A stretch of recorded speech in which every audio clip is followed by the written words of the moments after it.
bah là ce matin je suis parti en excursion pour aller dans la vallée sacrée. Bon, la vallée sacrée normalement ça se fait en 2 jours, mais moi je le fais. En gros moi j'ai pris. Normalement tu y vas avec des collectivos, enfin des bus, tout ça, tu prends les taxis. Et c'est bien d'être plusieurs pour partager les frais. Moi je suis tout seul donc et j'ai décidé de faire du quad, de flamber un peu. Donc du coup je fais que les Salinearas Maras, c'est le marais salant, dans les montagnes en terrasse. Et un site archéologique là. Mais normalement tu fais plusieurs villages avec plusieurs sites incas archéologiques, tout ça. Mais bon, moi j'ai déjà eu le Machu Picchu et tout ça. Enfin ils se ressemblent tous après. C'est du génie ce qu'ils font, mais tant pis, comme ça je vais aller plus vite à Lima et à Huacachina. Enfin, bref. Et du coup en quad, ouais, donc c'est stylé. Mais et là bah, je vais vous montrer le site archéologique qui est super intéressant. Et en fait comme vous pouvez le voir, c'est en terrasse déjà comme d'hab. Et c'est circulaire, en fait c'est un centre c'est un peu un centre de recherche d'investigation Inca, du peuple Inca. Et à chaque palier, il y a 2 degrés de différence. C'est pour en fait c'est pour les plantations agricoles et tout ça. Donc tout en bas c'est où c'est le plus chaud et puis après c'est plus froid quoi. Donc, et du coup ouais, au Pérou ça dépend des guides. Hein. Lui il vient de dire qu'il y avait plus de 4000 variétés de pommes de terre. Il y en a qui disent 3000. À Cusco ici il y en a plus de 1000 je crois. Et du coup il y a plus de 2500 variétés de maïs. Et du coup bah, ça permet de. Et tout en bas, vu que c'est chaud, tu peux travailler les produits de la selva, enfin de la jungle quoi. Si j'ai bien compris. Après je sais plus quoi. Et plus haut bah, c'est des plateaux andins quoi, d'ici quoi. Et la coca, tout ça.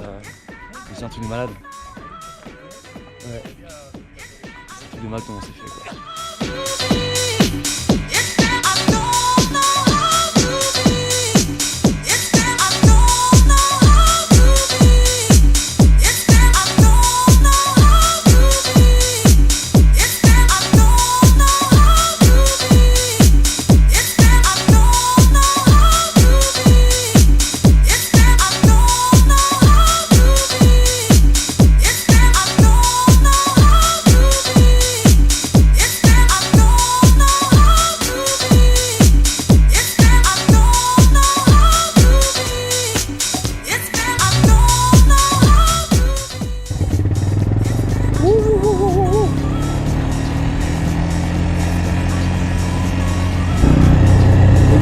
C'est des semi-automatiques, du coup il y a 5 vitesses donc c'est pas mal. C'est pas des automatiques tout ça donc c'est moins chiant. C'est cool.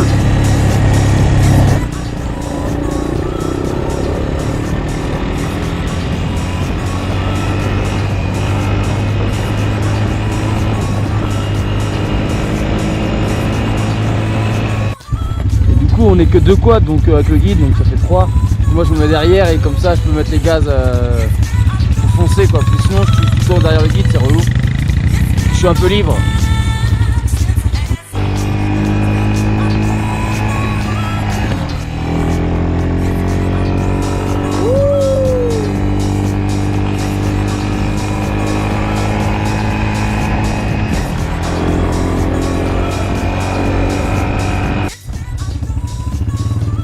Petit cochon.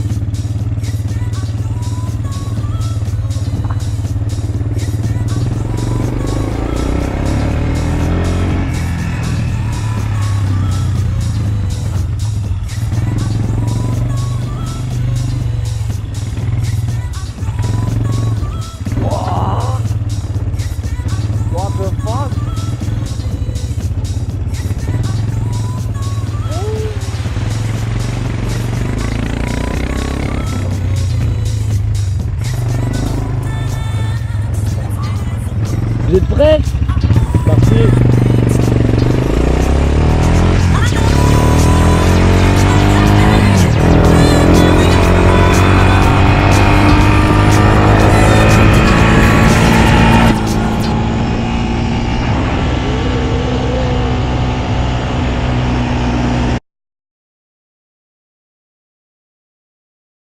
Bon bah c'est bon, on arrive au Salineras Maras, donc les marais salants. C'est en terrasse comme je vous ai dit et c'est impressionnant franchement. Du coup c'est avec l'eau de la montagne, on a 3000 mètres au-dessus de la mer et il y a du sel quoi. En gros l'eau elle vient de la montagne et l'eau elle est super avec les minéraux tout ça elle est super salée. Je l'ai goûtée du coup elle est chaude et puis bah, elle est super salée quoi.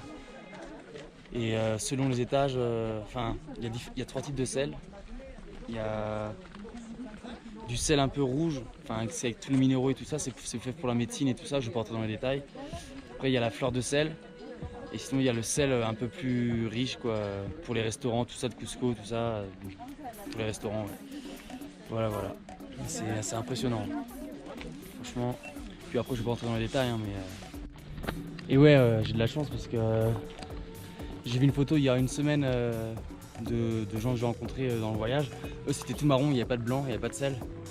Parce qu'en gros c'est par évaporation. Et ils extraient le sel que de mai à octobre pendant la saison sèche. Parce que là c'est encore le mois d'avril, c'est entre les deux, c'est la fin de la saison des pluies et le commencement de la saison sèche. Et là franchement on a de la chance, c'est blanc donc maintenant je vais vous montrer sur l'image. Allez!